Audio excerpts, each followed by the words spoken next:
Un cordial saludo para nuestros hermanos de la Iglesia Adventista. Les habla su hermano Cheiko Centeno, esperando que cada uno se encuentre bien de salud y bien espiritualmente, aunque sabemos que los tiempos son difíciles.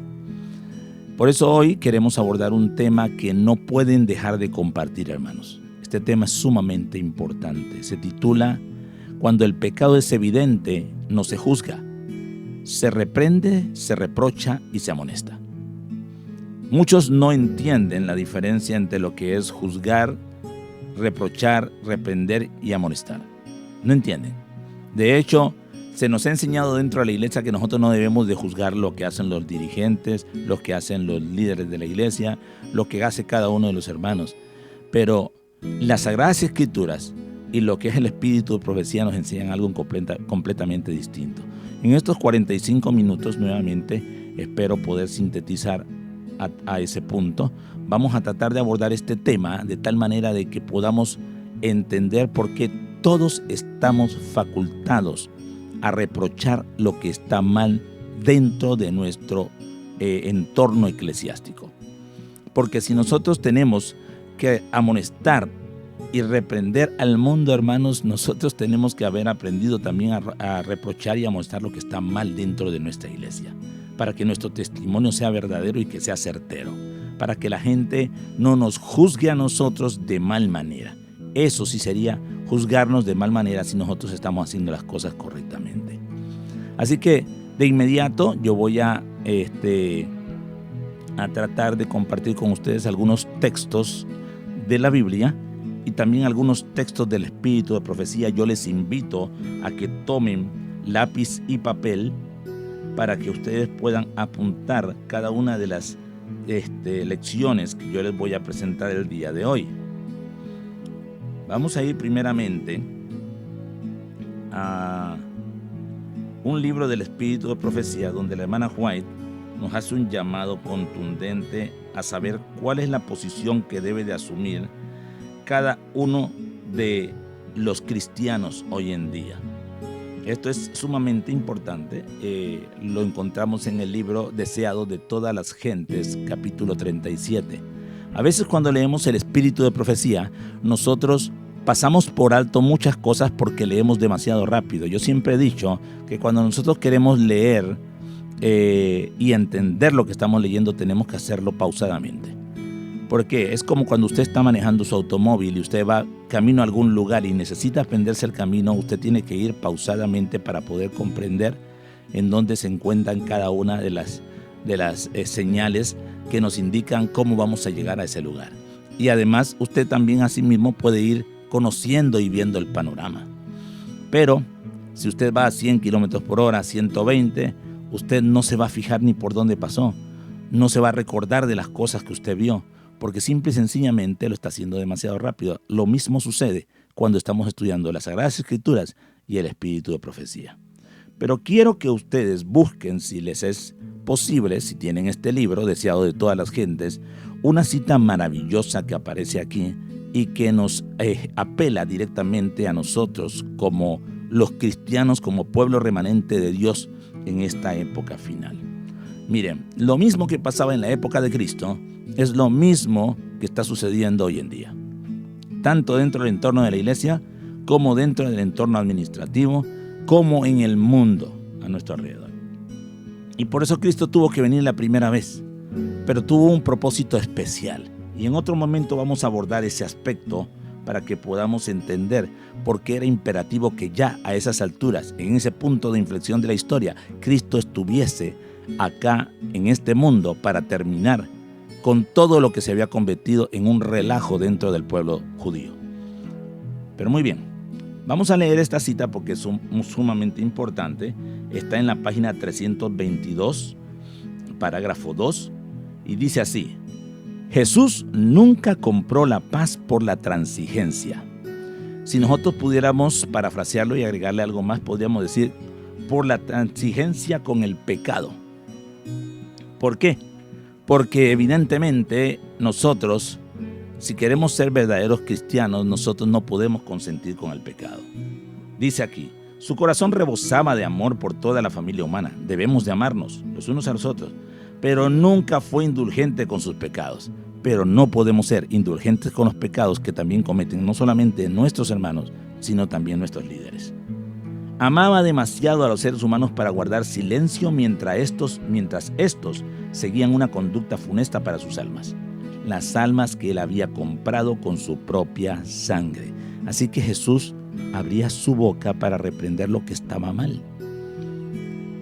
Pero lo más curioso del caso es que la sierva del Señor nos dice algo importante aquí, en lo cual yo voy a hacer énfasis para que ya no nos engañemos.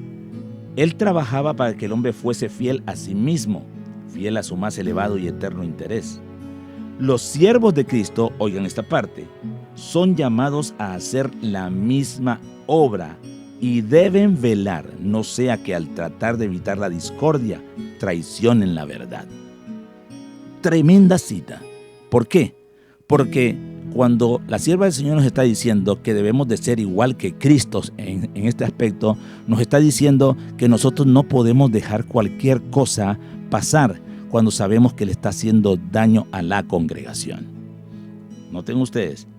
Y muchos lo que dicen, no, es que yo no quiero meterme en problemas, quiero evitar la discordia, así que yo no voy a meterme en esta situación. No podemos darle la espalda a la verdad cuando la tenemos de frente, hermanos. Tenemos que hablar por la verdad. Sigue diciendo, han de seguir lo que hace la paz, pero la verdadera paz no puede obtenerse traicionando los buenos principios, hermanos. No podemos hacerlo así. Y ningún hombre puede ser fiel a estos principios sin excitar la oposición. Cada vez que usted quiera llevarle la contraria a los líderes o a los hermanos que están haciendo algo malo y ellos quieren seguir en esa conducta funesta, como dice la sierva del Señor, vamos a excitar la oposición. Siempre va a haber gente que se va a poner del lado de los dirigentes y probablemente muchos más de los que se pongan de parte nuestra. Pero nosotros no podemos dejar de ser fieles a nuestros principios simple y sencillamente porque queremos evitar la discordia. No, hermanos. No es así como funciona el reino de los cielos. Ahora, esto quiere decir que tenemos que reprender el pecado, reprocharlo. Dice, un cristianismo espiritual recibirá la oposición de los hijos de la desobediencia. Noten bien. Pero Jesús dijo a sus discípulos, no temáis a los que matan el cuerpo. Hermanos, no hay que temerle a nadie, ni a un hermano, ni a un dirigente de la iglesia, ni a un líder si las cosas están haciendo mal. Decirles la verdad de frente. Y sigue diciendo, no temáis a los que matan el cuerpo, mas el alma no pueden matar. Los que son fieles a Dios no necesitan temer el poder de los hombres ni la enemistad de Satanás. En Cristo está segura su vida eterna. Lo único que han de temer es traicionar la verdad y así el cometido con que Dios los honró. Por esta razón es que muchas veces dentro de la iglesia se practica mucho la injusticia. Porque aunque los hermanos saben que de repente, vamos a decirlo de esta manera, una junta de iglesia se lleva el caso de un hermano y a veces se le juzga dentro de la junta de la iglesia sin haber conversado con el hermano. Eso es un pecado que Dios no puede perdonar. ¿Por qué razón? Porque justamente dejó Mateo 18 para que nosotros entendiéramos cómo las cosas se realizan de una manera ordenada. Y hay situaciones en las que nosotros podemos intervenir porque no solamente el Espíritu de Profecía nos autoriza, sino también nos autoriza las Sagradas Escrituras. Yo quiero que vayamos, si tienen sus Biblias a mano también, a un texto bíblico que es sumamente importante. Es el primero de todos los que voy a mencionarle.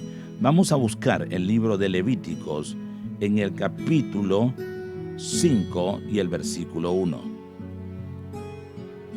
Miren lo que sucede cuando nosotros vemos cosas que están sucediendo y a veces las ocultamos. Dice el versículo 1 del capítulo 5 de Levítico, si alguno pecare por haber sido llamado a testificar y fuere testigo que vio o supo y no lo denunciare, hermanos, él llevará su pecado. El Señor nos está diciendo aquí que nosotros tenemos la facultad de que si estamos viendo algo que sabemos que es pecaminoso dentro del entorno de la iglesia, nosotros tenemos que denunciarlo. Y denunciarlo no quiere decir que estamos acusando. Es que si es evidente el pecado, nosotros tenemos que atacar el pecado, no a la persona, para que eso no se practique dentro de la iglesia. Es triste ver cómo los hermanos se repliegan cuando se trata de asumir una posición X o Y contra una situación que se está dando dentro de la iglesia y en la cual no queremos intervenir. Pero lamentablemente, muchas veces esto se da porque hay dentro de la conciencia de los hermanos un poder coercitivo que es manipulado, obviamente por dirigentes o por personas superiores que nos dicen, no te metas en ese problema, deja que lo resuelvan, o Dios va a resolver las cosas. Entonces, ¿para qué Dios nos puso en este mundo para defender la verdad? Ahí la sierva del Señor nos dice que tenemos que defender la verdad. No podemos hacernos a un lado simple y sencillamente porque no queremos salir afectados. Pero la gran mayoría hace precisamente eso. Ahora, busquemos otro versículo que es sumamente importante. Vamos a ir al libro de Ezequiel, el capítulo 9. Ezequiel capítulo 9 y el versículo 4, que es un texto muy conocido por muchas personas. Y nos vamos a detener un poquito aquí porque vamos a ir atrás también al capítulo 8. Dice, y le dijo Jehová, pasa por en medio de la ciudad, por en medio de Jerusalén, y ponles una señal en la frente a los hombres que gimen y que claman a causa de todas las abominaciones que se hacen en medio de ella.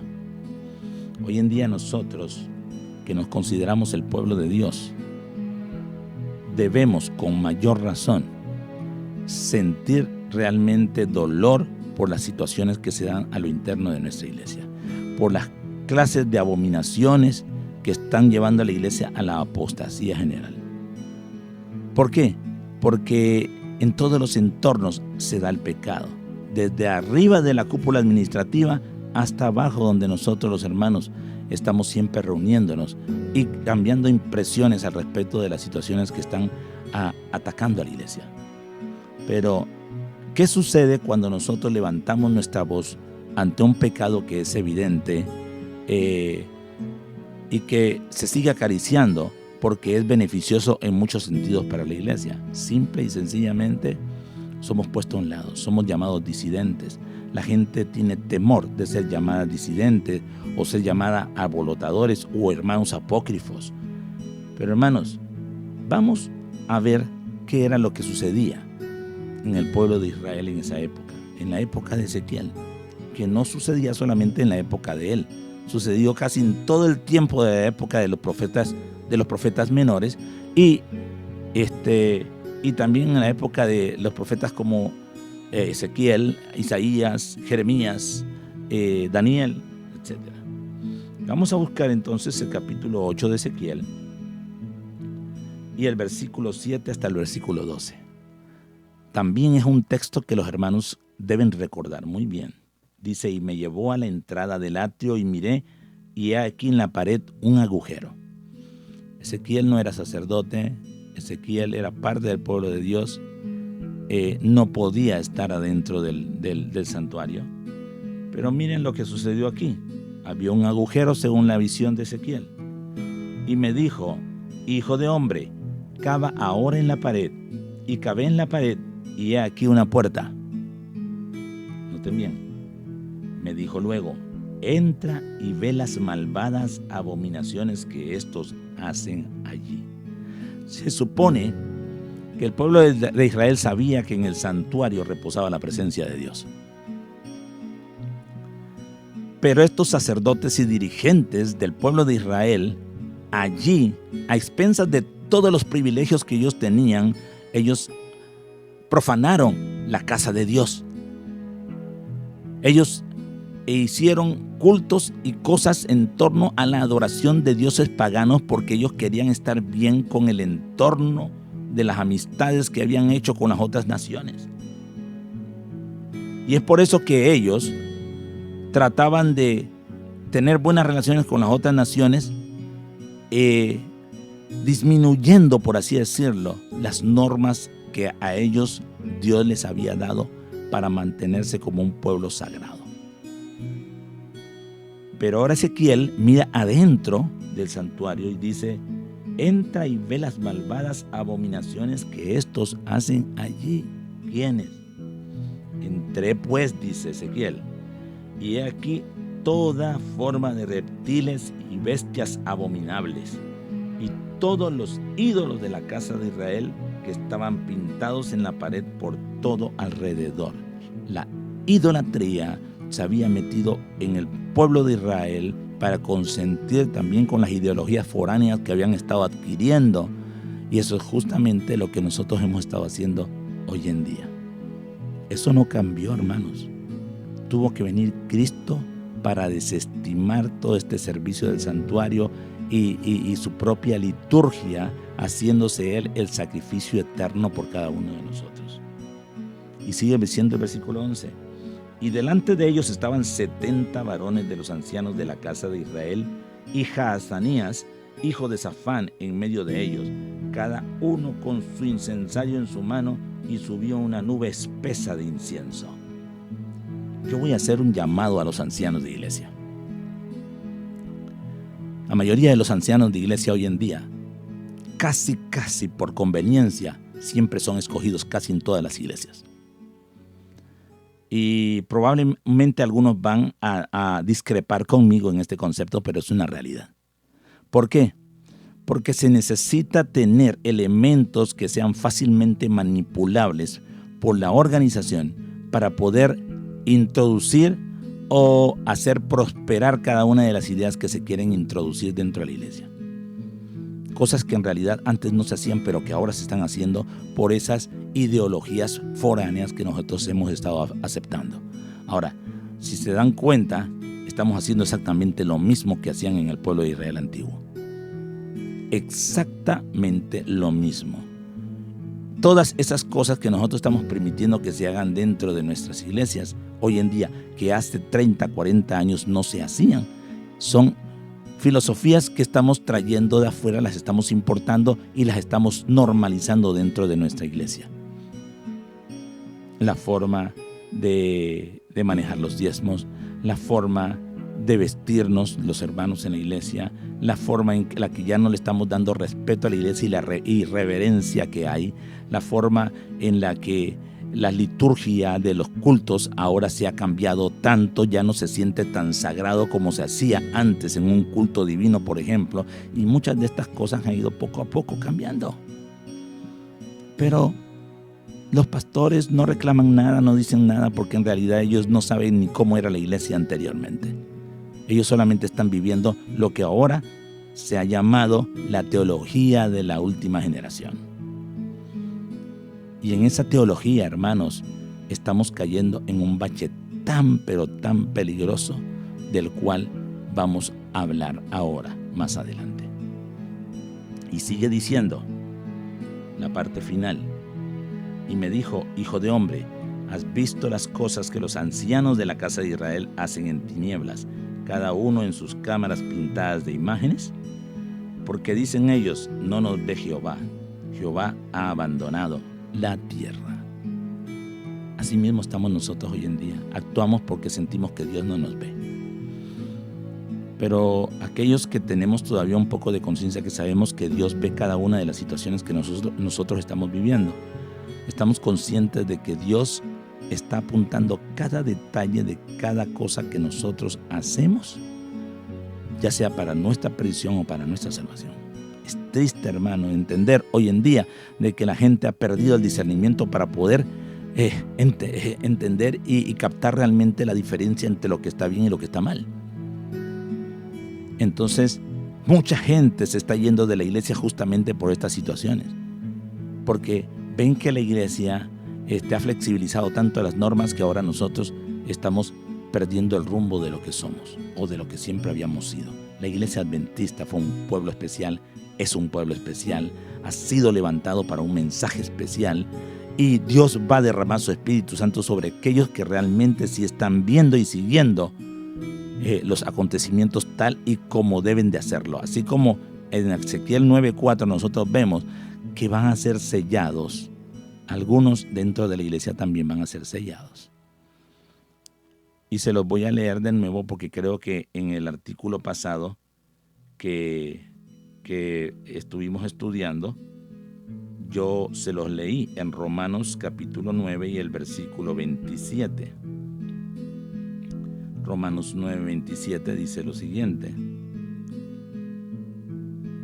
también Isaías clama tocante a Israel. Esto lo dijo el apóstol Pablo. Si fuera el número de los hijos de Israel como la arena del mar, tan solo el remanente será salvo. En la iglesia adventista también va a ser igual.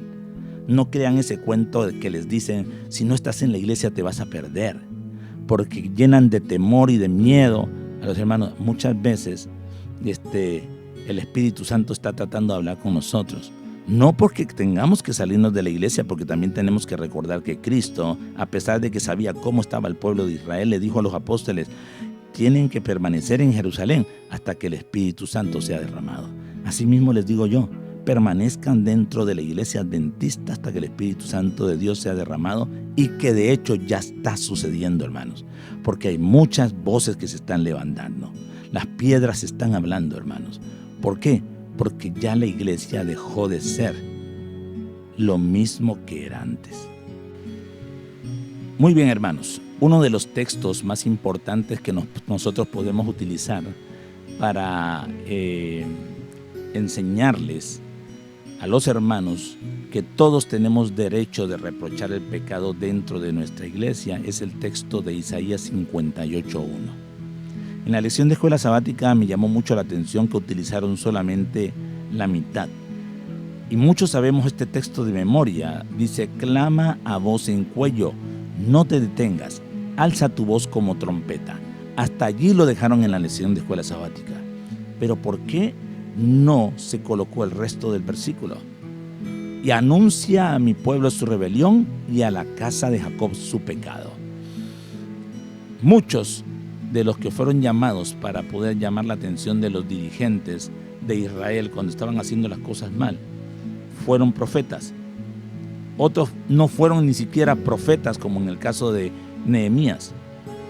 Pero cuando nosotros venimos a ver la historia, nos damos cuenta que la secuencia de acontecimientos que siguió a Israel fue creciendo, fue aumentando en la apostasía y en todo lo demás en la medida que se fueron permitiendo cada una de estas abominaciones. Pero Dios sabía que tenía que llegar a un punto de inflexión. Y en ese punto de inflexión se materializaron cosas muy puntuales, muy interesantes, que más adelante vamos a abordar en otro tema. Especialmente cuando se trata de ver cómo los dirigentes del pueblo judío en la época de Cristo y de los apóstoles controlaban la mente de la población, a tal punto que, como hoy en día nosotros estamos viendo, ya la gente había renunciado a su propia voluntad. Todo lo hacían de acuerdo a lo que los dirigentes querían. Entonces, el versículo dice y nos apela, clama a voz en cuello, no te detengas, alza tu voz como trompeta y anuncia a mi pueblo su rebelión y a la casa de Jacob tu pecado. La frase, alza tu voz como trompeta, básicamente nos está diciendo que tenemos que refutar o reprender o reprochar o amonestar el pecado con energía. Cuando usted va a tocar una trompeta, usted impulsa todo su aire lo más posible para que la trompeta suene y pueda escucharse fuertemente. Bueno, es exactamente lo mismo, el mismo criterio que nosotros tenemos que asumir con respecto a cuando vamos a reprochar un pecado. Pero la gente dice, no, pero es que no tenemos que reprochar los pecados de la iglesia porque tampoco podemos hacerlos públicos porque estamos causando oprobio a la iglesia. No, hermanos, alto allí. Nosotros tenemos que reflexionar claramente cuál es nuestra posición dentro de la iglesia. Si nosotros estamos dentro de la iglesia para acariciar el pecado, entonces mejor que no salgamos y vayamos al mundo, porque esa no es la razón por la cual estamos en la iglesia. Cuando nosotros como miembros y como feligreses nos reunimos es para ver la situación de la iglesia, para también prepararnos para la misión que tenemos que hacer, que es la obra de predicación. Pero no vamos a estar allí solamente de balde, viendo que las cosas pasan por encima de nosotros y destruyen la imagen de la iglesia y nosotros no hacemos absolutamente nada para tratar de restaurarla. Es lamentable ver cómo nosotros hemos perdido el horizonte durante los últimos 20 años, calculo yo, 20, 25 años dentro de la Iglesia Adventista. Yo les puedo presentar a ustedes una serie de títulos de YouTube que yo he recopilado, decenas de ellos, en los cuales a la iglesia se le está exhibiendo públicamente, se le está refutando muchas situaciones que se están dando. Y hermanos, créanlo que eso obviamente a mí me causa dolor. Sin embargo, yo sé en dónde estoy parado, yo sé en quién he creído. A veces nos ponemos a decir, no, pero es que si decimos las cosas, algunos hermanos se pueden ir porque están débiles en la fe y todo. Van a seguir débiles en la fe porque nadie les está ilustrando a cómo pueden fortalecerse en la fe. 1. Número 2, van a seguir débiles en la fe porque simple y sencillamente son personas que trajimos a la iglesia contra los principios que la hermana White mencionó en 1901 en la Review and Herald en mayo 1. Y yo quisiera leérselo en este momento y lo voy a compartir con ustedes porque es de suma importancia. Observen lo que dice la sierva del Señor. Ella lo dijo, lo escribió en la Review and Herald el 21 de mayo de 1901. Dice, se está obrando apresuradamente al añadir nombres a la lista de la iglesia. Serios defectos de carácter son evidentes en aquellos que se unen a la iglesia. Los que les dan la bienvenida dicen, primero los admitimos como miembros de iglesia y luego los reformamos. O sea, se está cometiendo el error de traer a la gente con todos sus defectos y muchas veces no los quieren dejar por amor a Cristo.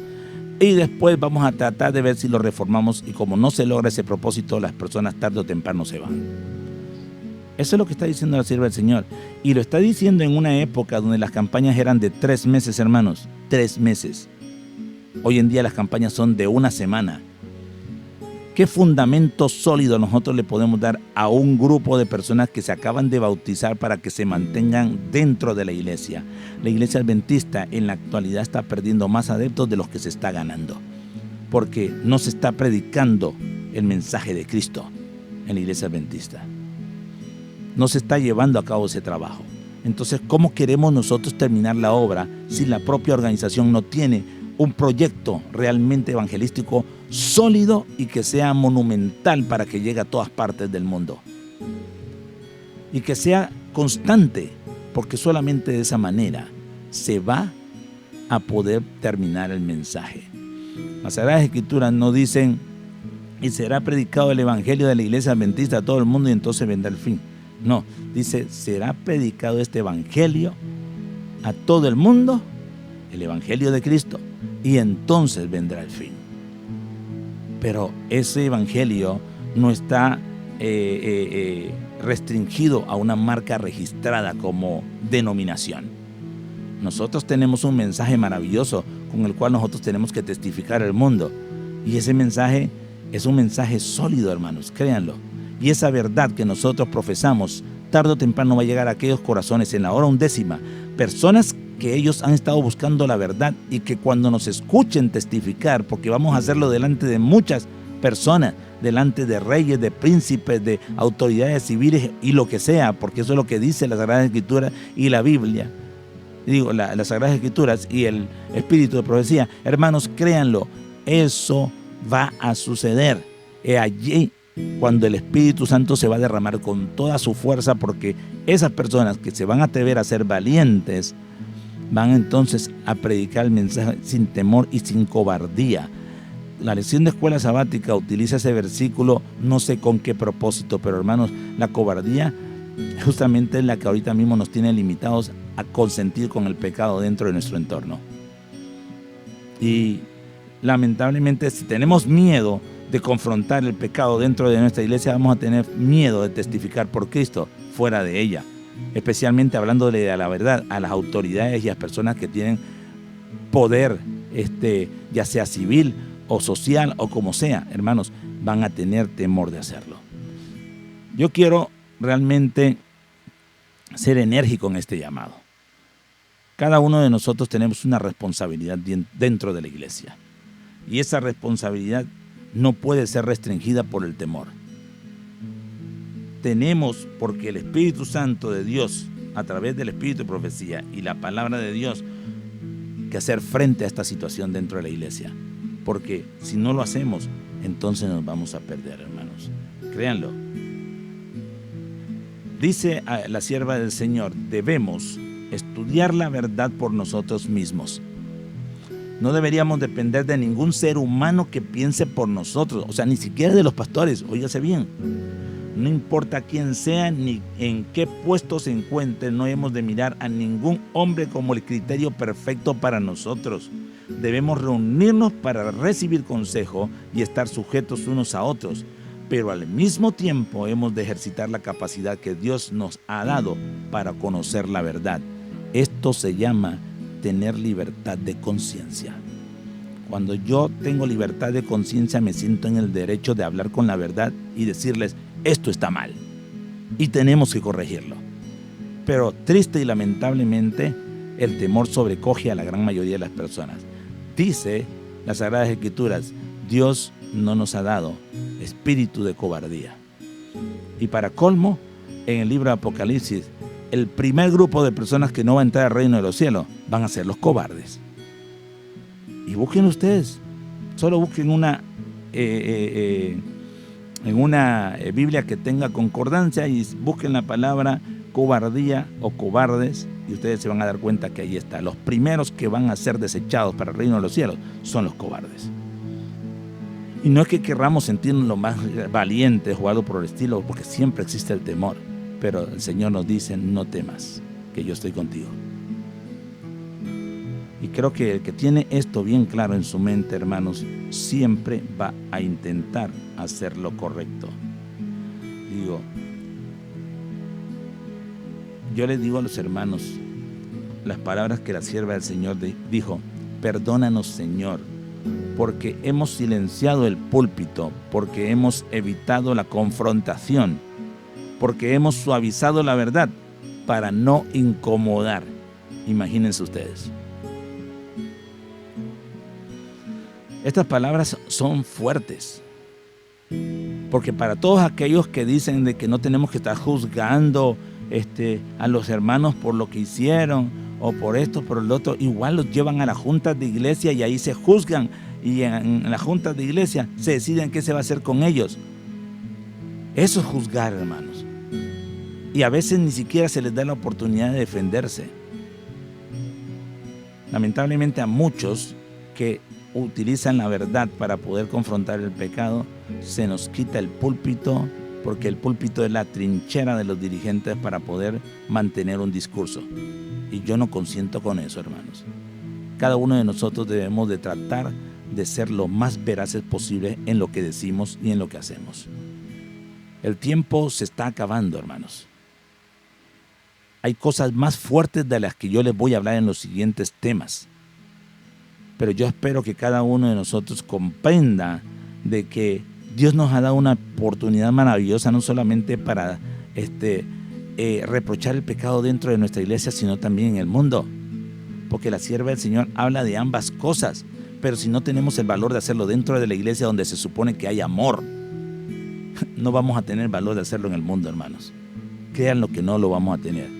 Yo les garantizo, hay cosas que actualmente los dirigentes de la iglesia por cuestiones de moral no pueden decirle a las autoridades civiles o predicarles a las autoridades civiles. Lamentablemente es así. Lamentablemente es así. Todos los que estamos en la iglesia estamos conscientes que tenemos una responsabilidad que no solamente se cifra en la predicación del mensaje, sino en el mantenimiento de nuestra fe.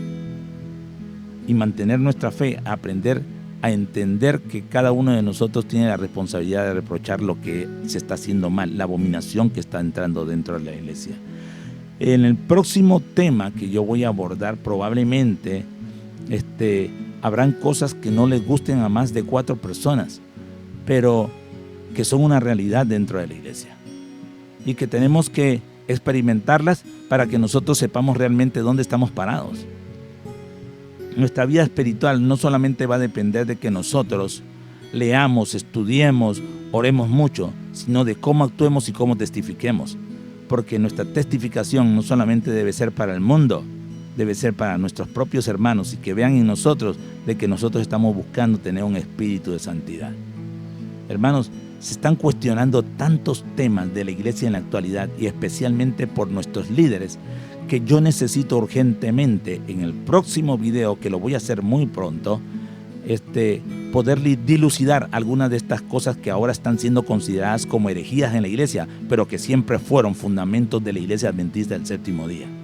No nos dejemos de engañar por el enemigo solamente porque vienen de palabra de ministros o de ancianos o de obreros bíblicos que no saben en dónde están parados con respecto a las doctrinas bíblicas, con respecto a la historia denominacional de la iglesia, con respecto a cómo se ha afectado a través de la historia por cada una de las acciones de los dirigentes nuestra vida espiritual dentro de la iglesia.